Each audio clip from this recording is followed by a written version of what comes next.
Determining the right moment to cancel a trip remains one of the most critical decisions facing travelers and travel managers today. In a world where geopolitical changes, climate issues, and public health challenges are common, warning signs often appear slowly. These signs can be overlooked, even by experienced travelers, until the situation is beyond control.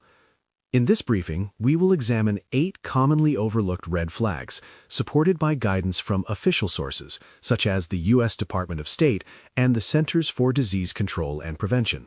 We will also introduce a structured decision-making framework to facilitate consistent and defensible go-no-go decisions. Let's dive in. First, an official travel advisory escalates to Level 3, reconsider travel, or Level 4, do not travel. Many seasoned travelers and corporate travel managers treat a Level 2 advisory as standard operating procedure.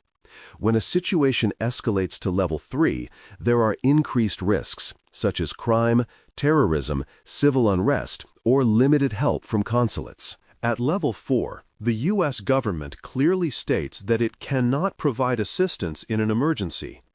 When travelers are deciding whether to stay or leave, several indicators should be considered. These include worsening conditions, such as new or changing security incidents, increased border restrictions, or a noticeable strain on infrastructure. Although the travel advisory level might not change, it does not mean you shouldn't be prepared to react. When an advisory level increases after booking, it often triggers trip cancellation coverage under most comprehensive insurance policies. A prudent traveler evaluates this early to maximize options and reduce loss. Second, sudden geopolitical shifts, new conflicts, airspace restrictions, or outbreaks of civil unrest in or adjacent to your destination. Experienced travelers sometimes rationalize that the instability is not in the immediate area, therefore it does not affect them. They choose to ignore the potential threat. History demonstrates how quickly disruptions cascade. Flight suspensions, supply chain interruptions, or shelter-in-place requirements can isolate travelers within hours and disrupt travel for weeks. Destinations once deemed stable but located near active zones face increased risks. In these situations, ground transportation and medical evacuation routes are especially vulnerable. Travel managers must stay constantly updated through official sources to prevent being caught off guard by secondary effects. Planning should include threat analysis of the surrounding regions and contingencies for crises. Third, emerging health threats, including CDC Level 3 or 4 travel notices, localized disease outbreaks, or compromised medical infrastructure. Travelers often discount these when their personal health profile appears robust. Consider the broader implications of not accounting for healthcare standards and access in your decision-making process. Many countries have limited options for medical evacuation, hospital capacity during concurrent crises, or sudden quarantine mandates. For individuals with pre-existing conditions, or when traveling with colleagues or family members who have pre-existing conditions, health risk multiplies. Organizations with duty of care responsibilities must weigh these factors against the potential for significant liability and operational disruption. Fourth, forecasts indicating high-probability severe weather, hurricanes, extreme heat waves, wildfires, or flooding, with potential to disrupt transportation and infrastructure. Effective travel planning focuses on the specific city being visited, but it's crucial to consider the broader context of the surrounding country or region. During a crisis, the impact can extend far beyond the immediate area, manifesting in regional airport closures, highway blockages, and prolonged power outages. To stay well-informed during your travels, it is advisable to cross-reference multiple authoritative meteorological sources rather than relying solely on airline notifications. This comprehensive approach enables travelers to anticipate potential disruptions and make more informed decisions. Fifth, Personal or organizational circumstances that compound external risks, recent health concerns, key personnel changes, or major internal deadlines. Many travelers often justify sticking to their plans by saying the trip is already planned and believe that making changes would be too difficult. Unfortunately, these are often the last words they say, as they ignore important issues such as health concerns and last-minute personnel changes. They may also be overly attached to controlling a situation that they never truly had full control over. When these internal factors intersect with external red flags, the overall exposure increases significantly. Prudent leaders assess the total picture, recognizing that protecting human capital and operational continuity outweighs schedule adherence. Sixth, widespread logistics breakdowns, including flight cancellations, labor strikes affecting airlines and airports, or financial instability among key carriers and suppliers. Seasoned travelers and corporate travel managers often view isolated cancellations as recoverable through rebooking. When disruptions hit scale, such as crew shortages, strikes, recalls, or supplier failures, the recovery system collapses.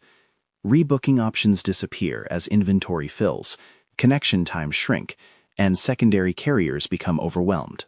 Recent patterns show that strikes or large-scale maintenance can strand thousands, causing ripple effects for days, including missed meetings, lost productivity, reputational damage from delayed executives, and increased duty of care risks. Organizations should establish monitoring protocols, real-time flight tracking dashboards, alerts from aviation news sources, and predefined contingency triggers. Seventh, a lingering sense of unease persists despite reassuring data or misalignment between your internal assessment and trusted external sources. Even highly experienced professionals can succumb to optimism bias, the tendency to downplay threats when a trip has already been planned, budgeted, and scheduled. This flag is subtle yet powerful. Intuition often aggregates years of pattern recognition, subtle cues from news cycles, or unquantified concerns that formal data has not yet fully captured. When multiple indicators begin to converge, perhaps a level 2 advisory creeping towards escalation, combined with logistics strain and personal factors, that internal signal often proves correct.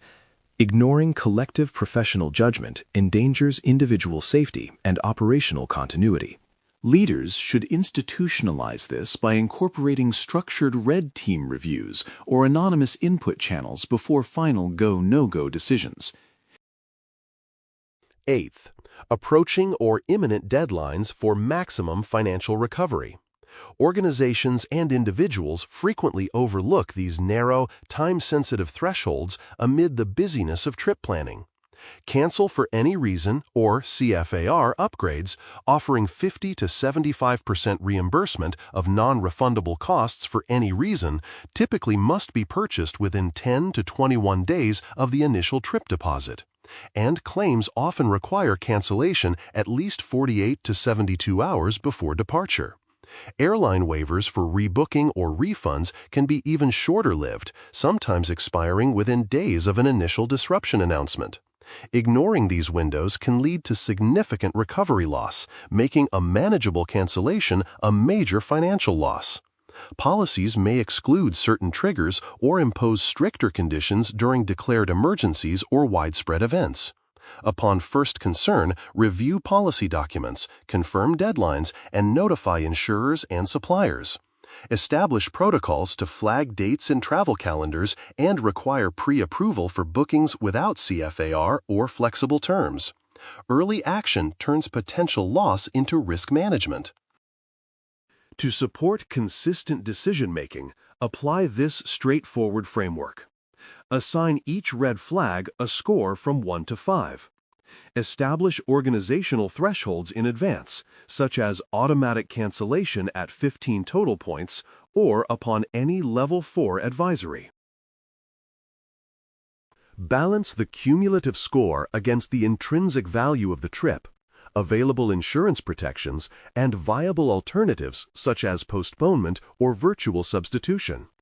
Cancellation, when warranted, is not an admission of defeat.